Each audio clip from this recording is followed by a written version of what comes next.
नमस्कार साथियों, वेदांत क्लासेज में आप सभी का हार्दिक स्वागत व अभिनंदन। साथियों, हम चर्चा कर रहे थे राजस्थान के प्रतीक चिन्ह के ऊपर। और प्रतीक चिन्ह में हमने गोडावण के बारे में देख लिया था। और किसके बारे में देखा था? पशु के बारे में देख लिया, चिंकारा और ऊंट के बारे में देख लिया था। राजस्थान का राज्य पुष्प जो रोहिड़ा है उसके बारे में देख लिया था। और खेजड़ी के बारे में हम पढ़ रहे थे। किसके बारे में पढ़ रहे थे? खेजड़ी के बारे में पढ़ रहे थे। और खेजड़ी के बारे में काफ़ी सारे जो बिंदु है वो हमने आपको लिखा दिए थे, है ना। और आपसे ये कहा था कि नेक्स्ट क्लास में हम चर्चा करेंगे।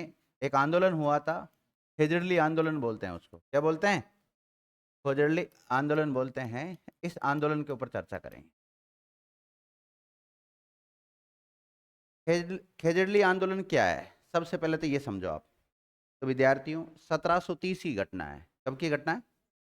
1730 की घटना है। और 1730 में जो जोधपुर के शासक थे, जिनका नाम था अभय सिंह। क्या नाम था? अभय सिंह। इनके आदेश से इनका जो सेनापति है गिरधर दास। क्या नाम है? गिरधर दास। ये जोधपुर जो रियासत थी उसी का ही एक गांव है जिसका नाम है गुड़ा बिश्नोई। क्या नाम है? गुड़ा बिश्नोई। गुड़ा बिश्नोई। और ये गुड़ा बिश्नोई गांव जो स्थित है, ये वर्तमान में देखें तो फलोदी में। कहाँ पर? फलोदी में। लेकिन पहले फलोदी किस में आता था? जोधपुर के अंतर्गत आता था। तो जहाँ भी आप देखेंगे तो गुड़ा बिश्नोई गांव हो सकता है आज भी रेवेन्यू रिकॉर्ड में फलोदी जोधपुर ही दिखा रखा हो। ठीक है ना। तो गुड़ा बिश्नोई गांव में ज्यादातर देखो, नाम से पता लग रहा है गुड़ा बिश्नोई। इसमें कौन सी जाति के लोग रहते होंगे? बिश्नोई जाति के लोग रहते थे। और इनमें एक, जब ये लोग वहां पर ये खेजड़ी के वृक्ष को काटने के लिए गए, तो यहाँ के जो लोग थे, बिश्नोई समाज के लोग थे, तो बिश्नोई समाज के लोगों में से सबसे पहले एक लेडी थी जिसका नाम था अमृता देवी। क्या नाम था? अमृता देवी था। और ये अमृता देवी ने इसका विरोध किया कि भाई आप ये जो पेड़ पौधे काट रहे हो ये गलत है, क्योंकि आपको पता है बिश्नोई समाज हमेशा पर्यावरण का रक्षक रहा है। ठीक है। तो प्रकृति प्रेमी है, तो इन्होंने कहा कि भाई आप ये पेड़ मत काटो। तो उन्होंने कहा राजा का आदेश है। गिरधरदास ने क्या कहा? राजा का आदेश है, काटेंगे हम, आप हट जाओ। तो थोड़ा बहुत तो ठीक है, एक गांव के एकत्रित ही होते हैं सारे लोग जब कोई पेड़ काटने के लिए आते हैं। तो पेड़ काटने के लिए आए तो फिर उन्होंने विरोध किया तो फिर भी वो काटते रहे।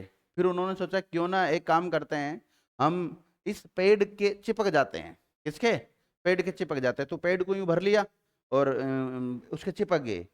उसके बाद में भी वो लोग नहीं माने, मतलब उन व्यक्तियों को भी काटते गए, वो साथ में पेड़ भी काटते गए और व्यक्तियों को भी काटते गए। इस प्रकार लगभग क्या प्रॉपर जो आंकड़ा है किताबों के अनुसार, वो 363, कितने? 363 लोग मारे गए थे वहां पर।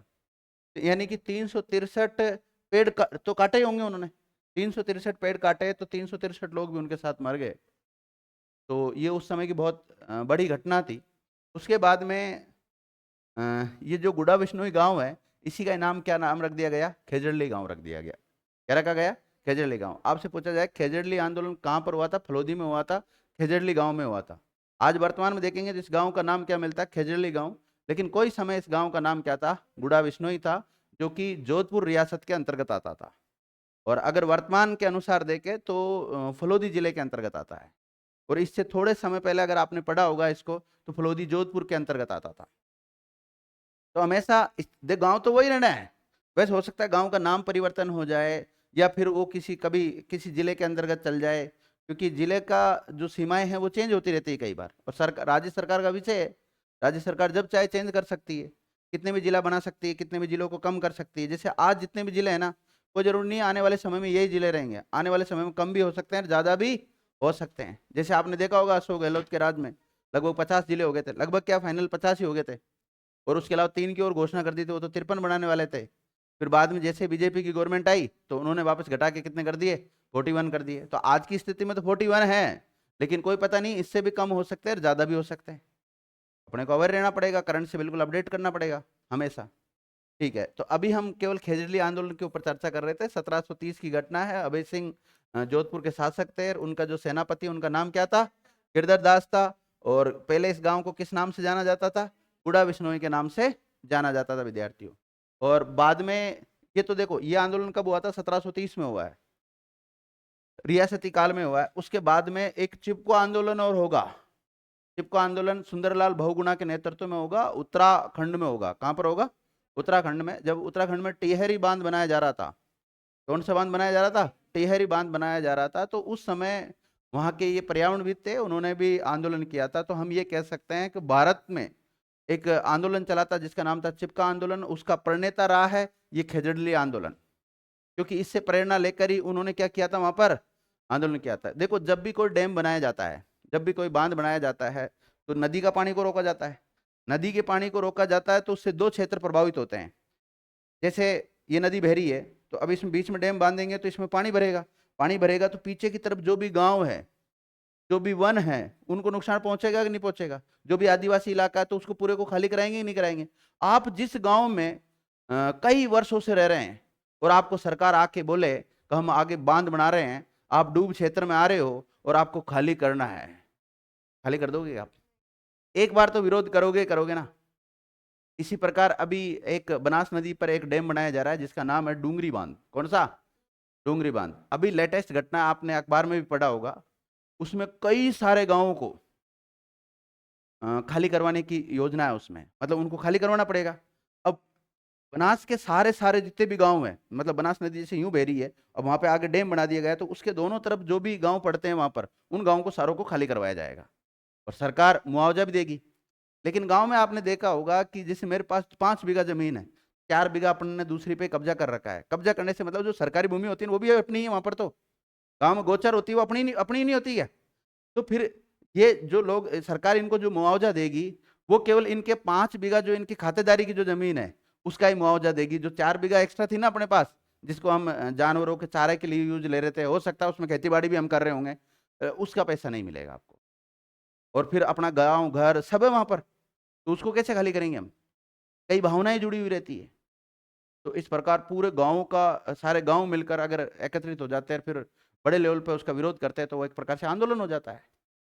लेकिन देखो, बांध जब बनाया जाता है तो इसके दो पहलू होते हैं। एक तो जैसे वहां से बांध बनेगा तो नहरें निकलेगी, उससे सिंचाई व्यवस्था होगी, अगर हो सकता है विद्युत भी वहां से प्रोडक्ट की जा सके, तो दूसरी सुविधाएं तो मिलती है। लेकिन जहां बांध बनता है वहां दिक्कत हो जाती है कई। जैसे बिशलपुर बांध कहाँ बना हुआ है? टोंक में बना हुआ है, बनास नदी पर बना हुआ है, बहुत बड़ा बांध है, राजस्थान का पेयजल की दृष्टि से सबसे बड़ा बांध है। लेकिन उसकी भी एक समस्या है कि टोंक वालों को सिंचाई सुविधा दे रहे हैं, लेकिन देखो टोंक का जो पानी है जयपुर जा रहा है, अजमेर आ रहा है, भीलवाड़ा जा रहा है थोड़ा बहुत, ठीक है, नागौर तक जा रहा है हल्का बहुत। उसके बावजूद भी जो टोंक के आसपास के लोग हैं ना, वो पानी के लिए तरस रहे हैं। बीच में आपने देखा भी होगा, कई चुनावी मुद्दे सुने होंगे कि कई गांव में पानी की व्यवस्था नहीं है। जब पानी का भंडार है वहीं पानी नहीं है। चलो, क्या लिखा था? कुछ भी नहीं लिखा था। केजर लिया उसको, थोड़ा गेट को थोड़ा वो कर लो। चाबी नहीं, ये लो। अब देखो, खेजड़ली आंदोलन के बारे में हमने कल भी हेडिंग डाल ली थी और आज भी खेजड़ली आंदोलन के बारे में पढ़ रहे हैं। हम खेजड़ली आंदोलन के बारे में क्यों पढ़ रहे हैं? क्योंकि हमने केवल एक पॉइंट लिया है प्रतीक चिन्ह से। राजस्थान का राज्य वृक्ष क्या है? खेजड़ी है। और उसका जो वानस्पतिक नाम है वो क्या है? Prosopis cineraria. क्या है? प्रोसोपिस सिनरेरिया है। इतनी बातें तो हमने कल कर ली थी। चलो, आज आपका समय खराब नहीं करेंगे, डायरेक्ट खेजड़ली आंदोलन के बारे में लिखा देता हूं। लिखो, लिखो।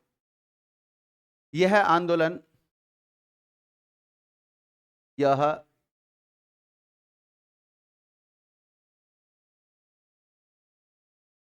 आंदोलन गुड़ा विश्नोई गांव ब्रैकेट में खेजड़ली गांव, कौन सा गांव? खेजड़ली गांव में हुआ था। खेजड़ली गांव में हुआ था।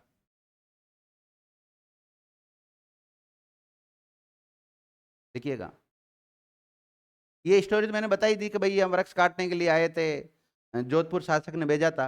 लिखो, उस समय जोधपुर का शासक या शॉर्ट में भी लिख सकते हो जोधपुर शासक।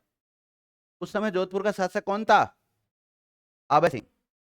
हालांकि जब हम मारवाड़ का इतिहास पढ़ते हैं, मारवाड़ का राठौड़ वंश पढ़ते हैं, तो उसमें क्रमबद्ध तरीके से जब सभी शासकों के बारे में लिखते हैं तो उस समय एक नाम इनका भी आता है, अभय सिंह का, है ना। वहां पर फिर वापस एक बार इसको हम पढ़ेंगे, लेकिन वहां ऐसे लिखा दूंगा, प्रतीक चिन्ह में अध्ययन कर लो, ठीक है। तो जोधपुर के शासक कौन थे? अभय सिंह। लिखो, इनका सेनापति का नाम गिरधर दास था। सेनापति का नाम क्या था? गिरधर दास। कई बार पूछा गया है कि खेजड़ली आंदोलन जब हुआ था तो उस समय जोधपुर के सेनापति कौन थे?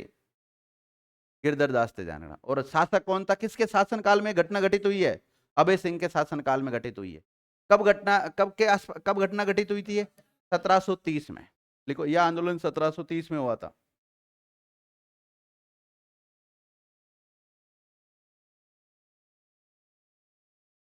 अब देखो, इस खेजड़ली गांव में जो जाति, कौन सी जाति के लोग निवास करते होंगे?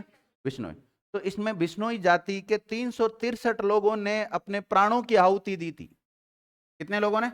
363 में। और इसमें से 69 महिलाएं थी, और बाकी कितने बचे? 294। देख लेना एक बार आप आंकड़े। 294 पुरुष थे।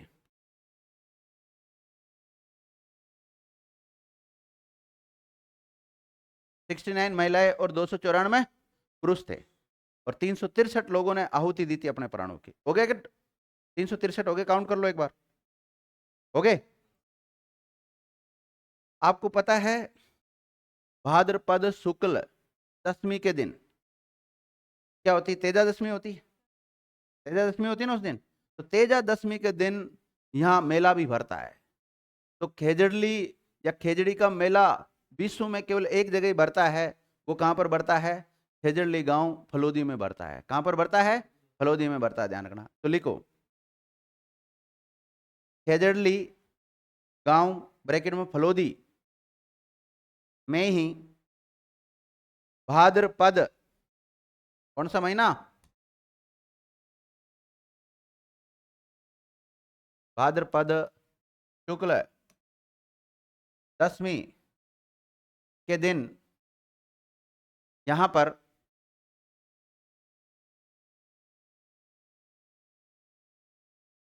मेला भी भरता है। मेला भी भरता है। और भाद्रपद शुक्ल दशमी को तेजा दशमी भी कहते हैं। क्या कहते हैं? तेजा दशमी इसी दिन आती है, ध्यान रखना। तेजा दशमी भी कहते हैं।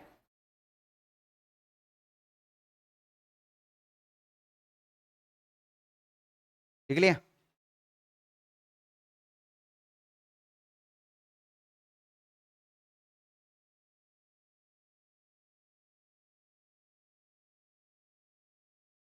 देखो विद्यार्थियों,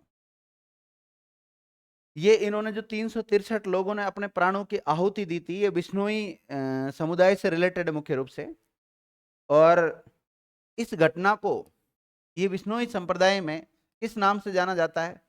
शाका या फिर खड़ान नाम से जाना जाता है। थोड़ी देर खुला ही रख लो।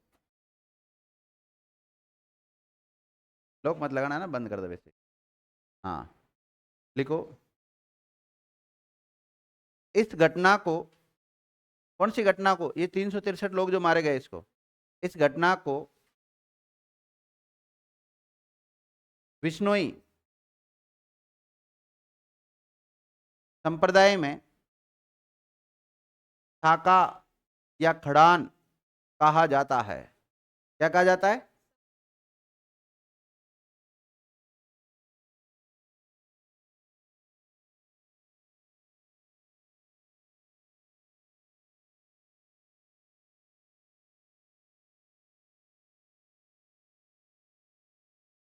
देखो विद्यार्थियों, एक डे भी मनाया जाता है जिसका नाम है खेजड़ली डे या खेजड़ली दिवस। खेजड़ली दिवस प्रतिवर्ष कब मनाया जाता है? 12 सितंबर को। कब मनाया जाता है? जैसे योगा दिवस कब मनाया जाता है? 21 जून को। इसी प्रकार खेजड़ली दिवस कब मनाया जाता है? 12 सितंबर को मनाया जाता है। लिखो, 12 सितंबर को ही खेजड़ली दिवस मनाया जाता है। और पहली बार कब मनाया गया था? 12 सितंबर, सन बताओ। 1978। 1978।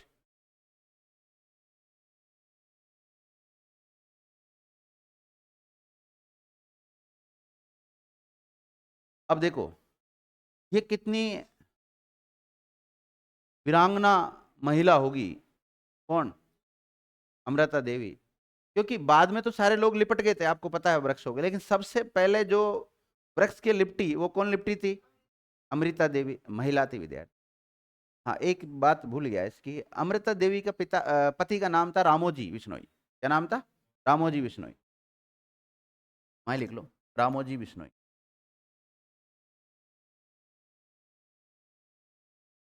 इन लोगों ने पेड़ के खातिर अपनी जान दे दी विद्यार्थियों। किसके खातिर? पेड़ के खातिर। पेड़ को तो हम यूं ही काट देते हैं चलते चलते, इन्होंने पेड़ों को नहीं काटने दिया, देख लो।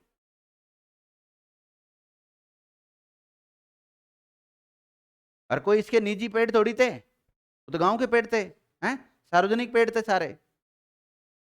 पर इन्होंने उस पेड़ की जो महत्ता है उसको बढ़ा दी थी। इन्होंने उस महत्व को समझा था कि पेड़ों का क्या महत्व है, हैं? बेटे वो अलग मैटर है, वो जब प्रॉपर हम आंदोलन पढ़ेंगे वहां चर्चा करेंगे, अभी तो केवल यहाँ पर हम चर्चा कर रहे हैं सामान्यतः। देख लिया? अब देखो, इस अमृता देवी के नाम पर ही वहां पर एक मृग वन भी है, तो लिखो, अमृता देवी के नाम पर ही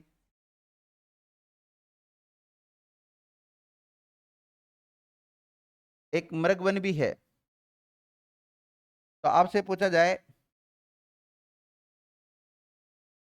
अमृता देवी मृग वन कहाँ है? खेजड़ली। कहाँ पर है? खेजड़ली गांव में है। और खेजड़ली गांव फलोदी में।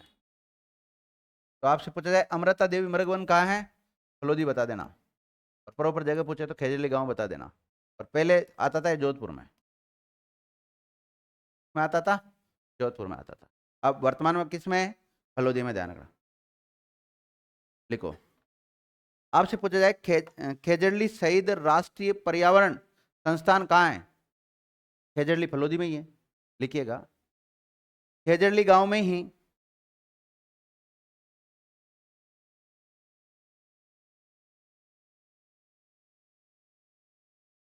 खेजड़ली गांव में ही राष्ट्रीय, या ऐसे लिखना, शहीद राष्ट्र या राष्ट्रीय, शहीद राष्ट्रीय पर्यावरण संस्थान,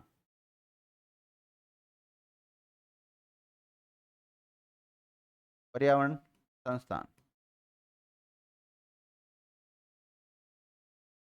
खेजड़ली शहीद राष्ट्रीय पर्यावरण संस्थान कहाँ बताओ? खेजड़ली में, नाम से पता लग रहा है। और खेजड़ली कहाँ है? फलोदी में है। अब आपको पता है, वन एवं वन्य जीवों का संरक्षण के लिए एक राजस्थान का सर्वश्रेष्ठ पुरस्कार दिया जाता है, जिसका नाम क्या है? अमृता देवी पुरस्कार। इन्हीं के नाम पे, इस लेडी के नाम पे ही क्या, कौन सा पुरस्कार दिया जाता है? अमृता देवी। देखो, इस गांव में मारे तो 363 लोग गए थे, लेकिन सबसे ज्यादा जो नाम लिया जाता है वो किसका लिया जाता है? अमृता देवी का लिया जाता है, क्योंकि इसने पहल की थी, शुरुआत इसने की थी। और मरना कोई इतना आसान काम है क्या? वो चूटिया भर ले थोड़ा सा, उसमें कितना दर्द होता है। वो तो डायरेक्ट कुलाड़ियों से काट रहे थे इनको। चलो लिखो, अमृता देवी बिश्नोई के सम्मान में ही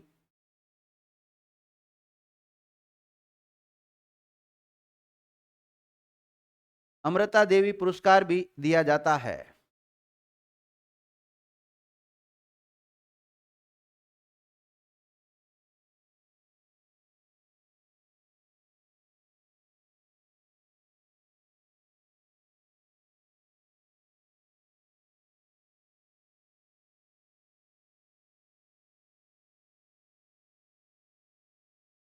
अब ध्यान देना, ये जो अमृता देवी पुरस्कार है ये किनको दिया जाता है?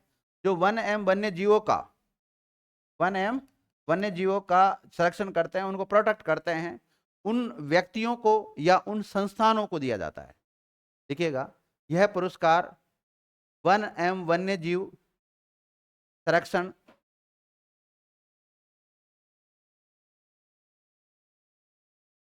करने वाले व्यक्ति अथवा संस्थान को दिया जाता है। व्यक्ति को भी मिलता है और संस्थान को भी मिलता है ना।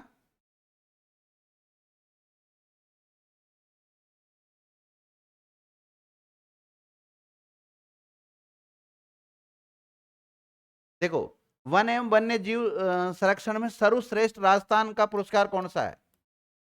सबसे बेस्ट जो पुरस्कार माना गया है वो किसको माना गया है? या सबसे बड़ा पुरस्कार कह सकते हैं हम इसको, क्या कह सकते हैं? सबसे बड़ा पुरस्कार। लिखो, यह पुरस्कार वन एवं वन्य जीव संरक्षण में सर्वश्रेष्ठ पुरस्कार है। वन एवं वन्य जीव संरक्षण में सर्वश्रेष्ठ पुरस्कार है। कौन से स्तर का? राज्य स्तर का। यानी कि राजस्थान का वन एवं वन्य जीव संरक्षण के मामले में सर्वश्रेष्ठ पुरस्कार कौन सा है? अमृता देवी पुरस्कार है, ध्यान रखना।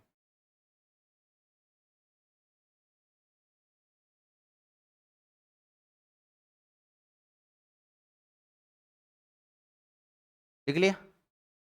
अब आपके दिमाग में एक ये भी आ रहा होगा कि अमृता देवी पुरस्कार देने की घोषणा कब हुई थी? तो विद्यार्थियों, अमृता देवी पुरस्कार देने की जो घोषणा है वो हुई थी 1994 में। कब हुई थी? 1994 में हुई थी। और पहली बार जो पुरस्कार दिया गया, प्रदान किया गया, वो कब किया गया था? 1997 में। 1994 में अमृता देवी पुरस्कार देने की घोषणा हुई और पहली बार प्रदान कब किया गया? 1997 में किया गया। तो ऐसे लिख लो आप, इस पुरस्कार की घोषणा 1994 में हुई। या हम ऐसे कह सकते हैं, ये पुरस्कार देने की जो शुरुआत है वो कब हुई थी? 1994 में। लेकिन पहली बार कब दिया गया? 1997 में दिया गया था। अब आप कैसे भी लिख सकते हो इसको, घोषणा लिख सकते हो 1994 और पहली बार दिया कब? 1997।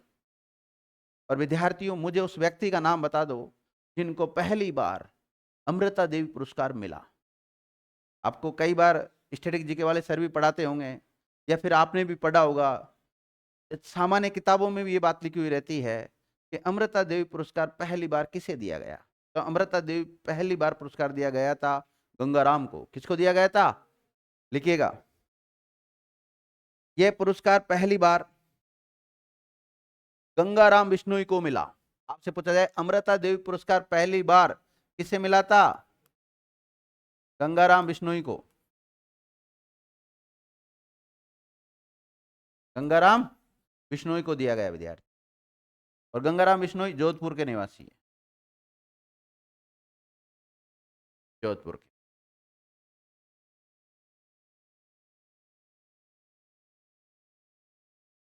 आपको पता है कि ये बिश्नोई संप्रदाय के लोगों ने ही इस साका या खड़ान क्यों किया होगा? साका खड़ान का मतलब है ना वो 363 लोग जो मारे गए, उसी घटना को क्या कहा गया है?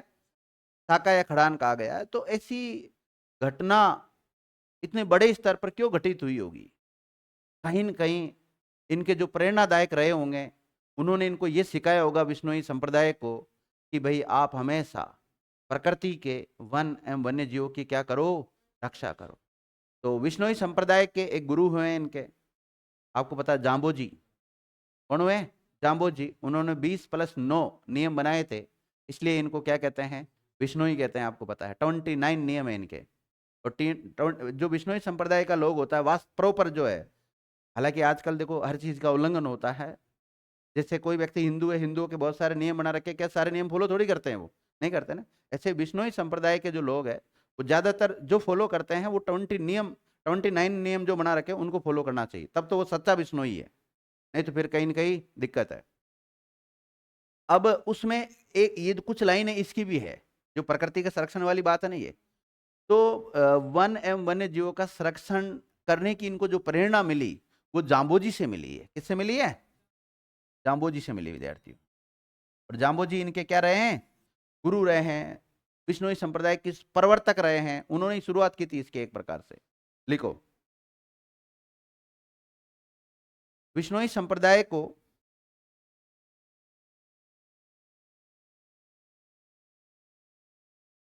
वृक्षों की रक्षा एवं वन्य जीवों का संरक्षण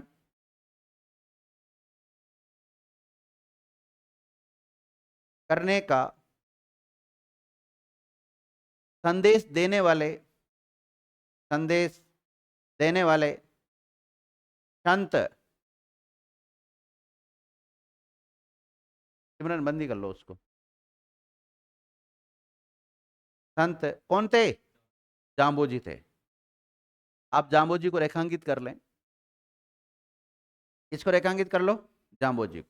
ध्यान रखना, इन जाम्बोजी के द्वारा ही 29 नियम बनाए गए थे। कितने? 29 नियम, 20+9। इसलिए इस संप्रदाय को क्या कहते हैं? बिश्नोई कहते हैं। एक तो ये बात याद रखना आप जाम्बोजी के बारे में। दूसरी बात, जो बिश्नोई संप्रदाय है उसके प्रवर्तक कौन है? जाम्बोजी है। यानी कि जो बिश्नोई संप्रदाय चलता है, बिश्नोई नाम सुनते हो ना आप जाति का, इस जाति की जो शुरुआत करने वाले व्यक्ति है वो कौन है?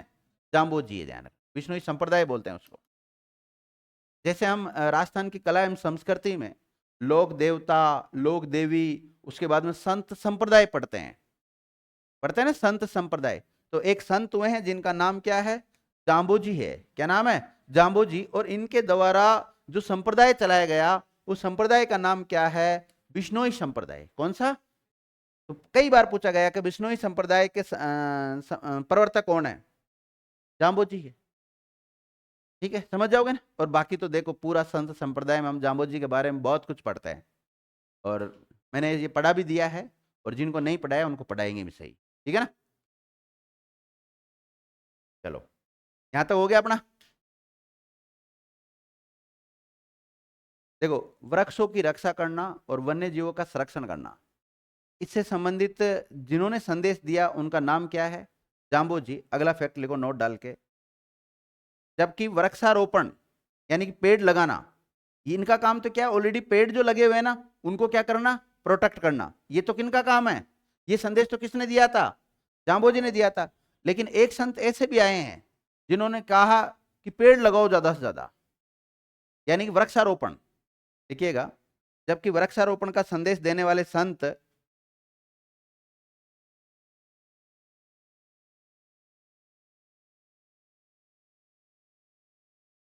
राजा राम जी थे।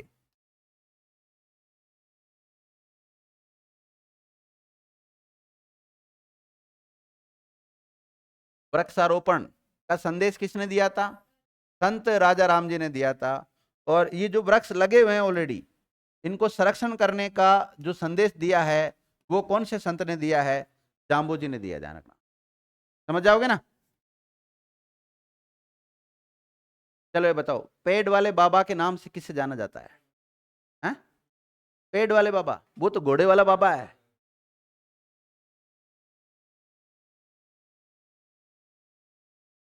पेड़ वाला बाबा, पढ़ते हो ना आप लोग राजस्थान जी? हैं? क्या? ये नहीं पढ़ा हुआ, बाकी सब पढ़ा हुआ है? बताओ, पेड़ वाले बाबा के नाम से किससे जाना जाता है राजस्थान में? पेड़ वाला बाबा किससे कहते हैं? नहीं पता? देखो मैं लिखा देता हूं। काकापुरी को, जैसे रमेश पुरी है ना, अमरीश पुरी है ना, इसी प्रकार क्या है? काकापुरी को पेड़ वाले बाबा उपनाम से जाना जाता है।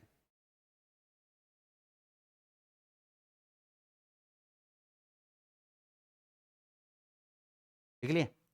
अब देखो विद्यार्थियों, पेड़ वाले बाबा जिनका जिनका नाम क्या है? काकापुरी। क्या नाम है? काकापुरी। ये कहाँ के रहने वाले हैं? ये भिवाड़ी के रहने वाले हैं। कहाँ के हैं? भिवाड़ी के। और भिवाड़ी वर्तमान में कहाँ है? खैरतल तिजारा डिस्ट्रिक्ट में है। और उससे पहले भिवाड़ी कहाँ था? अलवर में। इन्होंने विद्यार्थियों जीवन भर पेड़ों से संबंधित काम किया। इन्होंने, काकापुरी ने, लिखिएगा, इन्होंने जीवन भर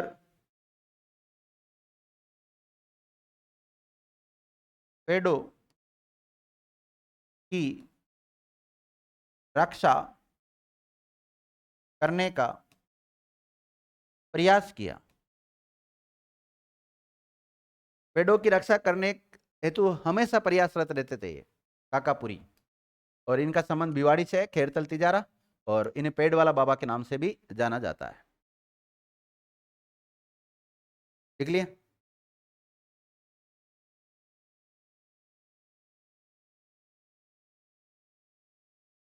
भायला क्या होता है? भायला, भाईली, बोलो। भायला किसे कहते हैं? भायला, वो तो भाईड़ा भाईड़ी कहते हैं। हाँ, भायला भाईली किसे कहते हैं? दोस्त, मित्र मित्री को कहते हैं। भायला नहीं कहते क्या? भायला बोलते हैं दोस्त को। तो इसी प्रकार एक कार्यक्रम चलाया गया विद्यार्थियों। यहाँ भायला का मतलब अलग है, ध्यान रखना। रूख भायला कार्यक्रम। कौन सा? रूख भायला का। रूख का मतलब होता है पेड़, और भायला का मतलब होता है मित्र। यानी कि पेड़ों को क्या बनाओ? मित्र बनाओ। तो इसका मतलब यह है, कहीं न कहीं पेड़ों को संरक्षण करने के लिए वो कार्यक्रम चलाया गया होगा, रूख भायला कार्यक्रम। तो अगला लिखो आप इसी में, रूख भायला कार्यक्रम। रूख भायला कार्यक्रम।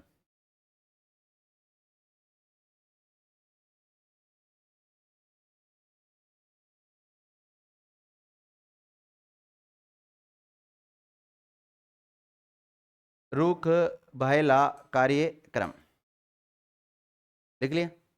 देखो, इस कार्यक्रम की शुरुआत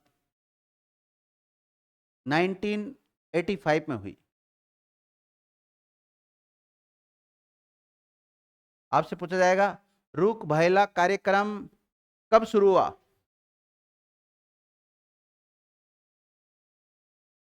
इसकी शुरुआत किसने की थी?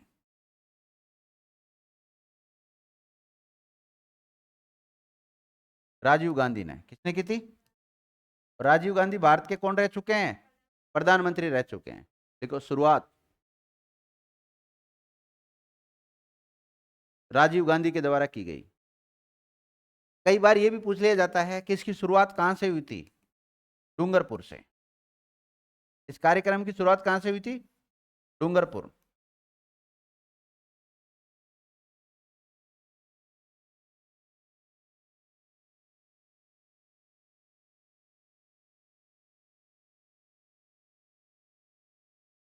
देखो, यह कार्यक्रम, यह ऐसे लिख सकते हो, इस कार्यक्रम का उद्देश्य खेजड़ी वृक्ष को, या खेजड़ी वृक्ष का संरक्षण करना, या खेजड़ी वृक्ष को बचाना। खेजड़ी वृक्ष को क्या करना? बचाना, तथा नए वृक्ष लगाना।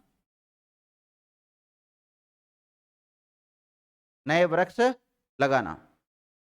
आपसे पूछा जाए रूख भायला कार्यक्रम क्या है, तो सर ये एक ऐसा कार्यक्रम था जिसमें जो खेजड़ी के वृक्ष होते हैं उनको प्रोटेक्ट करने का कार्यक्रम रखा गया, उद्देश्य रखा गया।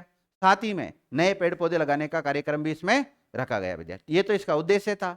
और इसकी शुरुआत कब होती है? 1985 में भारत के प्रधानमंत्री राजीव गांधी के द्वारा राजस्थान से इसकी शुरुआत की जाती है, इस कार्यक्रम की। और राजस्थान में कहां से इसकी शुरुआत होती है?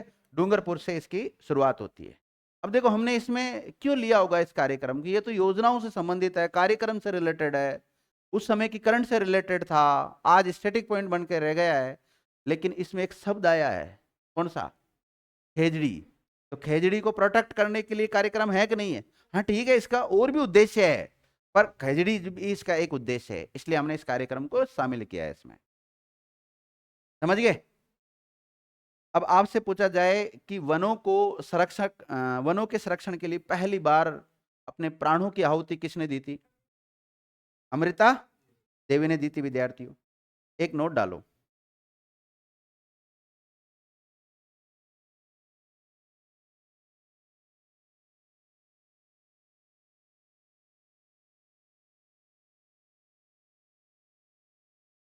देखो, वन्य जीवों के संरक्षण के लिए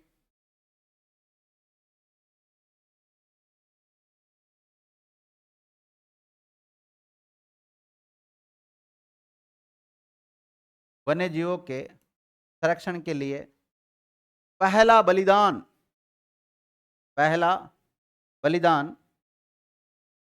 1604 में दिया गया। कब दिया गया था विद्यार्थियों? 1604 ईस्वी में दिया गया। और ये दिया गया था रामसड़ी गांव में। कहां पर दिया गया था? रामसड़ी गांव पड़ता जोधपुर में। पहला बलिदान कहां दिया गया? रामसड़ी गांव, जोधपुर में दिया गया विद्यार्थियों। और जो बलिदान देने वाले थे उनका नाम है कर्मा और गोरा। कर्मा और गोरा। तो वन्य जीव की सुरक्षा हेतु पहली बार अपने प्राणों की आहुति किसने दी? कर्मा और गोरा ने दी थी। कहां के थे ये? रामसड़ी गांव, जोधपुर के थे। कब की घटना है? 1604 की घटना है। लिखो अगला पॉइंट, वन्य जीवों के संरक्षण हेतु दूसरा बलिदान। कौन सा बलिदान? दूसरा बलिदान 1700 ईस्वी में दिया गया। कब दिया गया था? 1700 ईस्वी में दिया गया था। और जो बलिदान देने वाले हैं उनका नाम है बूचो जी। क्या नाम है? बूचो जी। बूचो जी ने दिया था बलिदान। और ये कहां के रहने वाले हैं? तो ये पोलावास गांव के रहने वाले हैं। कहां के रहने वाले हैं? पोलावास। पोलावास गांव कहां पड़ता है भाई? हैं? पोलावास गांव पड़ता मेड़ता। कहां पड़ता है? और मेड़ता कहां पड़ता है? नागौर। तो विद्यार्थियों, आपसे पूछा जाए कि वनों के संरक्षण हेतु पहला बलिदान कहां पर दिया गया बहन जी? हैं? आप बताओ। वनों के संरक्षण के लिए। हाँ बहन जी, जोधपुर में कहा? वनों के संरक्षण के लिए। वन मतलब पेड़, यहां वन्य जीव लिखा है। वन अलग होते हैं और वन्य जीव अलग है। तो वनों के संरक्षण के लिए पहला बलिदान दिया था अमृता देवी ने। किसने दिया था? अमृता देवी ने। और कब दिया था? 1730 में दिया था। ध्यान रखना, थोड़ा सा देखा करो विद्यार्थियों। मैं क्या पागल थोड़ी हूँ जो मैंने इसको नोट डाल के आपको लिखवाया है ये सारा, क्योंकि मुझे पता है बच्चे बहुत गलतियां करते हैं यहाँ से। तो वनों के संरक्षण के लिए, या फिर हम ये कह सकते हैं पेड़ों के संरक्षण के लिए, पहला बलिदान अमृता देवी के द्वारा दिया गया। और ये गुड्डा बिश्नोई की घटना है। कहाँ की घटना है ये? गुड्डा बिश्नोई, जिसे वर्तमान में किस नाम से जाना जाता है? खेजड़ली गांव के नाम से जाना जाता है। ध्यान रखना, फलोदी में पड़ता अभी वर्तमान में, पहले जोधपुर में था। ठीक है ना? ये तो वनों के संरक्षण की बात आ गई। लेकिन वन्य जीव संरक्षण की बात आती है तो वन्य जीव संरक्षण में पहला बलिदान वूचो जी ने दिया था। सुनो तो सही मेरी, वूचो जी ने दिया था ऐसा लिखा हुआ कुछ किताबों में, जो कि गलत है। पहला बलिदान कहां पर दिया गया था? रामसड़ी जोधपुर में दिया गया था, कर्मा और गोरा के द्वारा। तो सर हम क्या करेंगे? तो विद्यार्थियों, कभी आपके विकल्प में ऐसा है कि वन्य जीव या जीवों के संरक्षण हेतु पहली बार बलिदान किसने दिया था? कर्मा और गोरा ने। ये बताना आपको। और कर्मा गोरा विकल्प में नहीं है, तो फिर किसको मानोगे पहला बलिदान? आप बूचो जी को मानेंगे हम। और बूचो जी कहाँ के थे? नागौर के थे। नागौर में कहाँ के? मेड़ता।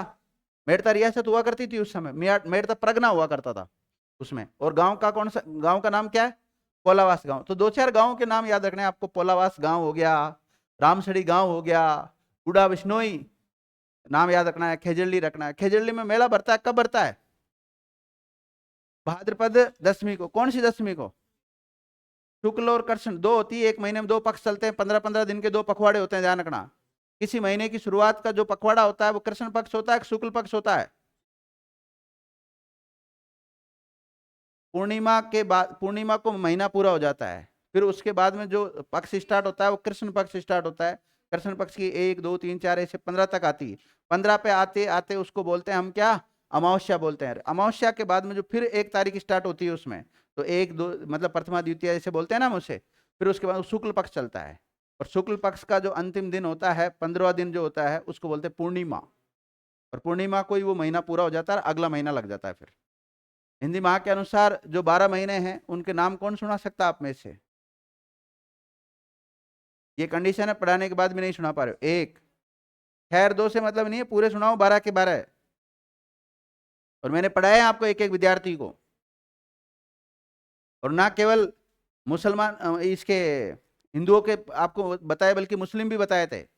और कुछ बच्चों ने उस समय क्लास में मुझे सुनाया भी था, पर आप आज नहीं सुना पा रहे हो, इसका मतलब क्या है? रिवीजन नहीं करते हो, गलत बात। चलो, ये खेजड़ी नहीं हुई क्या? ठीक है, तो खेजड़ी, खेजड़ी के बारे में हमने कल भी लिखा, आज भी लिखा, और खेजड़ी अपनी तरफ से क्या हो गया, अब कंप्लीट हो गया। और फिर भी कोई छोटे मोटे फैक्ट अगर बाय चांस बच जाते हैं तो उसको आप ऐड कर सकते हैं। मैंने वो वाली घटना नहीं लिखवाई इसमें, है ना, चिपको आंदोलन वाली। चलो लिखो, एक नोट डाल लो।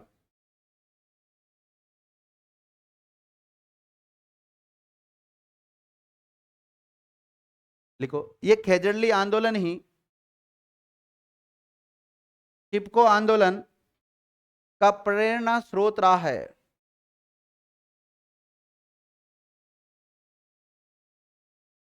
चिपको आंदोलन का प्रेरणा स्रोत रहा है। अब ध्यान देना विद्यार्थियों, चिपका आंदोलन मैं पढ़ाता हूं, जब आपको भारत की नदियां पढ़ाता हूं ना, उस समय हम इसके बारे में चर्चा करते हैं। नदियां पढ़ाते हैं तो नदियों के साथ, नदियों पर पानी रोकने के लिए क्या बनाते हैं? बांध बनाते हैं। तो जैसे हम नदी एक उस पर बांध बनाते हैं जिसका नाम है टिहरी बांध। कौन सा? टिहरी बांध। टिहरी बांध को जब पढ़ाता हूं तो मैं उसके साथ ही कौन सा आंदोलन पढ़ा देता हूं आपको? चिपको आंदोलन पढ़ा देता हूं। लेकिन यहां पर कुछ बातें हैं वो और लिखा देता हूं मैं आपको, ना। क्या लिखा आपने? खेजड़ली आंदोलन ही चिपको आंदोलन का प्रेरणा स्रोत है। चिपको आंदोलन को रेखांकित कर लो। लिखो, यह है आंदोलन 1973 में। कब? 1973 में उत्तराखंड में चलाया गया था। कहां पर चलाया था इसको? उत्तराखंड। और उत्तराखंड का एक जिला जिसका नाम है चमोली जिला। कौन सा? चमोली जिला। तो उत्तराखंड के चमोली जिले में चलाया गया था चिपको आंदोलन को।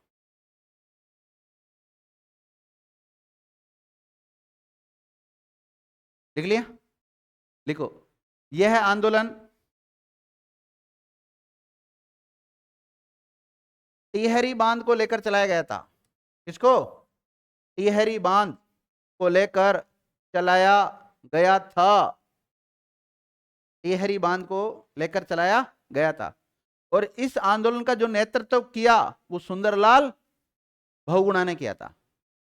देखो, इस आंदोलन का नेतृत्व सुंदरलाल बहुगुणा ने किया। इसकी लीडरशिप किसने की थी? सुंदरलाल बहुगुणा ने की थी। लिख लिया? और सुंदरलाल बहुगुणा की पत्नी का नाम था बिमला देवी। क्या नाम था? बिमला देवी। आपसे पूछा जाए चिपको आंदोलन कौन से बांध को लेकर चलाया गया? टिहरी बांध को। और कहां पर चलाया गया? चमोली जिले में चलाया गया। चमोली जिला कौन से स्टेट में आता है? उत्तराखंड में आता है। कब चलाया गया था? 1973 में चलाया था। किसके नेतृत्व में चलाया था? इसकी वाइफ का नाम क्या था? विमला देवी था, ध्यान रखना। और कौन से आंदोलन से प्रेरित था ये? खेजड़ली आंदोलन से। अब वहां जब भारत का हम पढ़ाते हैं ना, नदियां वगैरह पढ़ाते हैं, उस समय इस आंदोलन को पढ़ाते हैं, तो फिर वहां पर आता है ये खेजड़ली आंदोलन से प्रेरित था। किससे? खेजड़ली आंदोलन से प्रेरित था। तो फिर वहां पर फिर खेजड़ली आंदोलन के बारे में प्रश्न पूछते हैं हम स्टूडेंट से। तो खेजड़ली आंदोलन कब चला था? 1730 में चला था। कब चला था? 1730 में। क्या हुआ था उसमें? कितने लोग मारे गए थे? 363। किसके नेतृत्व में मारे गए थे? अमृता देवी। और अमृता देवी के पति का नाम क्या था? रामोजी। तो वहां तो अमृता देवी थी, ध्यान रखना, और रामोजी थे। और यहाँ पर जो जेंट्स है वो कौन है? सुंदरलाल बहुगुणा, और इनकी वाइफ का नाम क्या है? विमला देवी, साथ में थी विद्यार्थियों। अब देखो राजस्थान में जो खेजड़ी आंदोलन है उसमें महिला लीडरशिप थी मुख्य रूप से, और यहाँ पर जेंट्स क्या है? लीडर, मुख्य लीडर ही है। हालांकि इसकी पत्नी भी इसकी सहयोगी है, और केवल पत्नी सहयोगी नहीं, बाकी गांव के आसपास के लोग काफी है, क्योंकि ये क्या पूरा एक जंगली इलाका था, और वहां के जब टेहरी बांध बनाया जा रहा था तो आसपास के जो आदिवासी लोग थे उनको क्या करवाया जा रहा था, या जो पहाड़ी लोग थे उनको खाली करवाया जा रहा था वहां से। और आपको पता है जब बांध बनाते हैं तो उसमें कई सारे जानवर भी रहते हैं उस जंगल में, तो रहते हैं कि नहीं रहते? तो उस उनको जानवरों को भी एक जगह से दूसरी जगह विस्थापित किया जा रहा था। उसके अलावा पेड़ पौधों को भी काटा जा रहा था। जब भी बांध बनाते हैं वो तो पूरा घना जंगल है एक प्रकार से, कितने सारे पेड़ पौधे काटे गए होंगे। इसी प्रकार नर्मदा नदी पर एक बांध बना था विद्यार्थियों, और उसका नाम क्या है? सरदार सरोवर डैम, गुजरात में है ना, सरदार सरोवर बांध। उस समय भी बहुत भयंकर नर्मदा आंदोलन हुआ था, बहुत भयंकर हुआ था वो भी। उनमें नाम आता मेधा पाटेकर वगैरह, उनके नाम आते हैं मुख्य रूप से। तो इन आंदोलन से कई बार इनके जो लीडरशिप करते हैं उनके नाम पूछ लेते हैं, ठीक है। तो मेरी तरफ से अब हुआ है ये कौन सा? राजस्थान का राज्य वृक्ष खेजड़ी, हो गया ना? अब तो कोई डाउट नहीं इस पे, खेजड़ी पे, ओके। अब अगला जो राजस्थान का जो प्रतीक चिन्ह है उसके बारे में पढ़ लेते हैं। यानी कि आपसे पूछा जाए राजस्थान का राज्य खेल क्या है, तो राजस्थान का राज्य खेल है बास्केटबॉल। बास्केटबॉल का चित्र आपको सामने दिखाई दे रहा है, इस प्रकार से चित्र होता है। ये एक तरफ कितने खिलाड़ी नजर आ रहे हैं आपको? इसमें तो ज्यादा नजर आ रहे हैं ना, लेकिन हो सकता है दूसरी टीम का होगा। तो इसमें दो टीम बनती है। कितनी टीम बनती है? दो, टीम ए टीम बी। तो इधर कितने खिलाड़ी होंगे बताओ? 5, और इधर भी कितने होंगे? 5।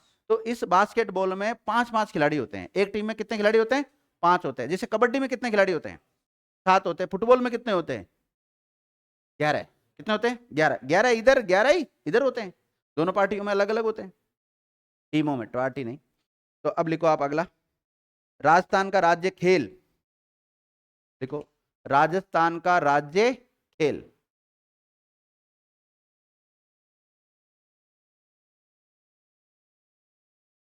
ये खेल बड़ा खतरनाक होता है, इतना सरल नहीं है जितना आपको दिख रहा है। इसमें क्या बॉल को तो फेंकना है, अरे नहीं फेंकने देते, वो दूसरे वाले आ जाते हैं, छीन लेते हैं वापस।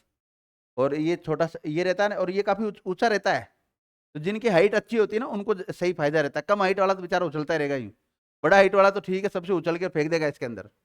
और फिर भी देखो उसका जो कला है, उसकी का जो खेलने का तरीका है, टैलेंट है जो उसका, वो चाहे हाइट कम है तो भी ज्यादा उछल जाएगा, कैसे नीचे से फेंक देगा, उसका मतलब तरीका वो शानदार होना चाहिए। तो प्रैक्टिस और इंटरेस्ट दोनों ही, और लक, तीनों चीज साथ देती है इसमें।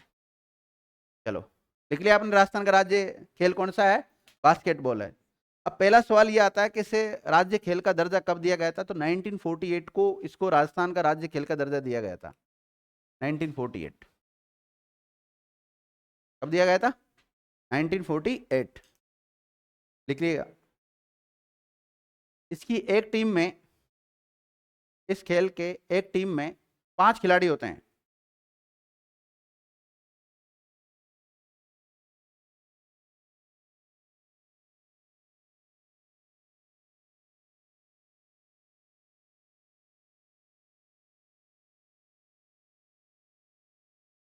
देखो, राजस्थान राज्य क्रीड़ा परिषद,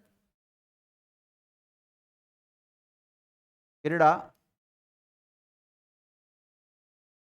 परिषद के द्वारा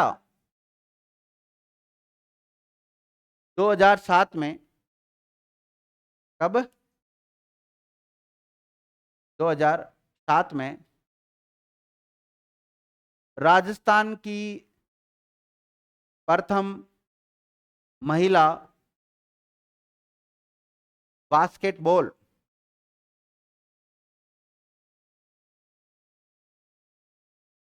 राजस्थान की पहली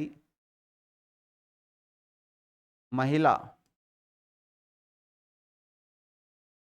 बास्केटबॉल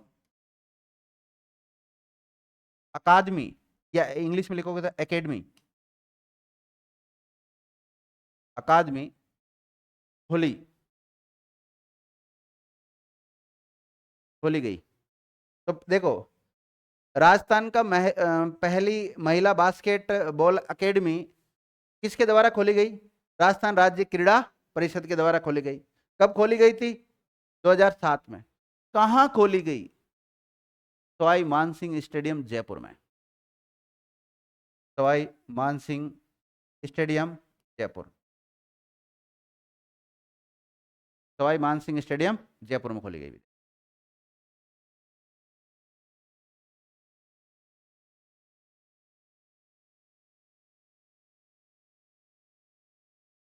तो महिलाओं के लिए तो पहली कहाँ खोली?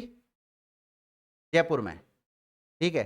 और उसके बाद में जैसलमेर में पुरुषों के लिए खोली गई। जैसलमेर पुरुषों के लिए।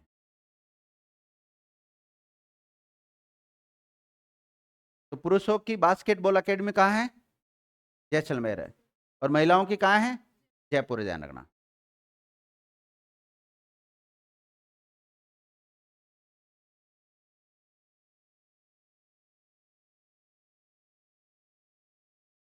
लिख लिया? अब वैसे समय हो गया, पर एक फैक्टर और लिखा देता हूं, नहीं तो आप सोचोगे क्या पढ़ा, इतना ही पढ़ा। देखो, राजस्थान का राज्य गीत। राजस्थान का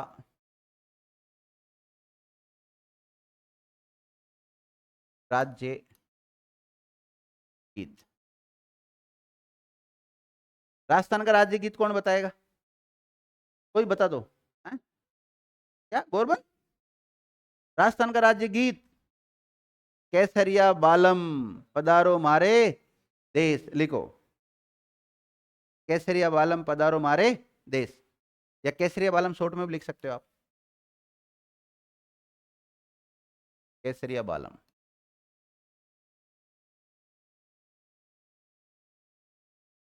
पधारो मारे देश। लिख लिया? आपसे पूछा जाए केसरिया बालम पधारो मारे देश, इस गीत को पहली बार किसने गाया था? मांगी बाई ने।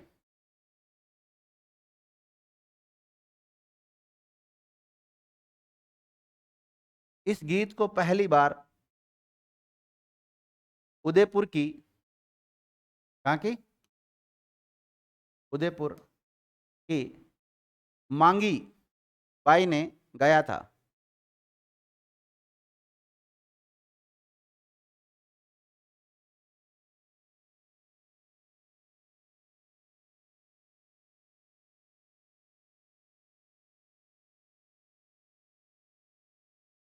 और देखो, गायन शैलियां होती है कई टाइप की, है ना। उसमें से एक गायन शैली जिसका नाम क्या है? मांड गायन शैली। कौन सी? मांड गायन शैली। तो केसरिया बालम पधारो मारे देश, इस गीत को कौन सी शैली में गाया गया था? तो मांड शैली में इसको गाया गया था। लिखिएगा, इस गीत को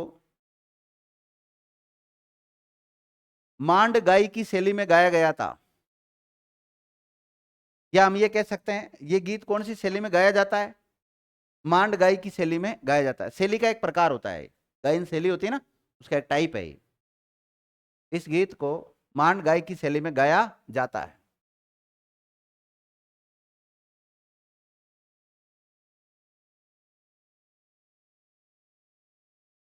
देखो, आपसे पूछा जाए केसरिया बालम वाला जो गीत है, इसको पहली बार गाया किसने था?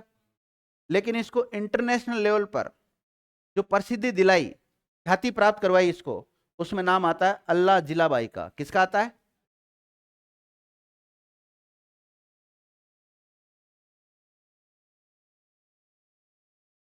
लिखिएगा, इस गीत को अंतरराष्ट्रीय स्तर पर, इंटरनेशनल लेवल पे, है ना,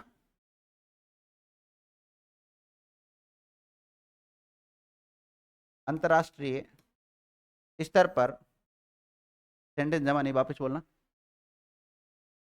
हाँ, इस गीत को अंतरराष्ट्रीय स्तर पर ख्याति, ब्रैकेट में प्रसिद्धि दिलाने का श्रेय, दिलाने का श्रेय अल्लाह जिलाबाई को जाता है।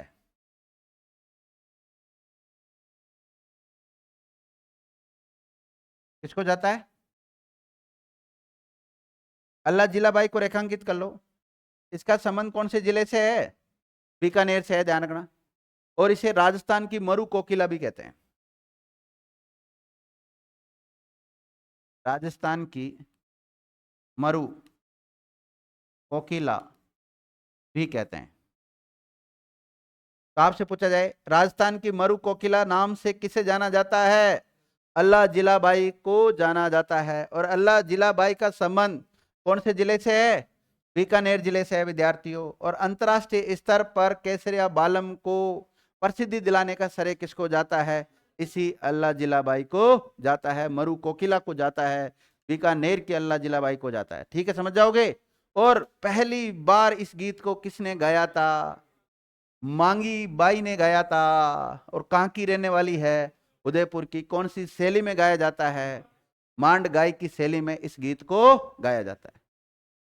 मुझे नहीं लगता कि केसरिया बालम गीत में इससे ज्यादा कहीं कोई क्वेश्चन बन सकता है। आपसे ज्यादातर एक सवाल तो ये बनता है कि राजस्थान का राज्य गीत का नाम बताओ भाई। तो क्या बताओगे आप? केसरिया बालम पधारो मारे देश, एक तो ये हो गया। दूसरा, पहली बार किसने गाया? मांगी बाई ने। कहाँ की रहने वाली? उदयपुर। कौन सी शैली में गाया जाता है? प्रसिद्धि किसने दिलाई? कहाँ की रहने वाली है? राजस्थान की मरु कोकिला किसे कहते हैं? अल्लाह जिलाबाई कहते हैं। ठीक है, और मेरी तरफ से आज की क्लास को यहीं विराम देते हैं। मिलते हैं नेक्स्ट क्लास में। अभी राजस्थान के राज्य प्रतीक और शुभंकर कंप्लीट नहीं हुए हैं, नेक्स्ट क्लास में करवा देंगे। धन्यवाद।